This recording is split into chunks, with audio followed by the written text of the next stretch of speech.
नमस्कार, आशा रेसिपीज मध्ये तुमचं सर्वांचं स्वागत। आज आपण ढाबा स्टाईल अख्खा मसूर ही रेसिपी बघणार आहोत। आता हा अख्खा मसूर आपण 4-5 शिट्ट्या देऊन शिजवून घेऊया। अर्धा किलो आहे हा अख्खा मसूर। ह्याच्यात आपण 1-2 तांबे पाणी टाकून घेऊया। 1 चमचा मीठ टाकून घेऊया। कढई तापलेली आहे, तेल टाकून घेऊया।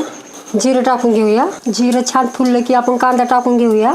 थोडंसं मीठ टाकू कांद्यात, म्हणजे पटकन कांदा तळला जाईल। खायचा सोडा टाकूया। त्याच्यातच आपण आलं लसूण पेस्ट टाकून घेऊया। टोमॅटो टाकूया। 1 चमचा मिरची पावडर टाकूया। 1 चमचा कांदा मसाला टाकूया। अर्धा चमचा धना पावडर टाकूया। हळद अर्धा चमचा टाकूया। अख्खा मसूर टाकून घेऊया आणि चवीनुसार मीठ टाकूया। आपण 1 चमचा तेल टाकूया। जिरं टाकूया थोडीशी हळद टाकूया। मिरची पावडर अर्धा चमचा टाकूया। हा झालेला आहे आपला अख्खा मसूर।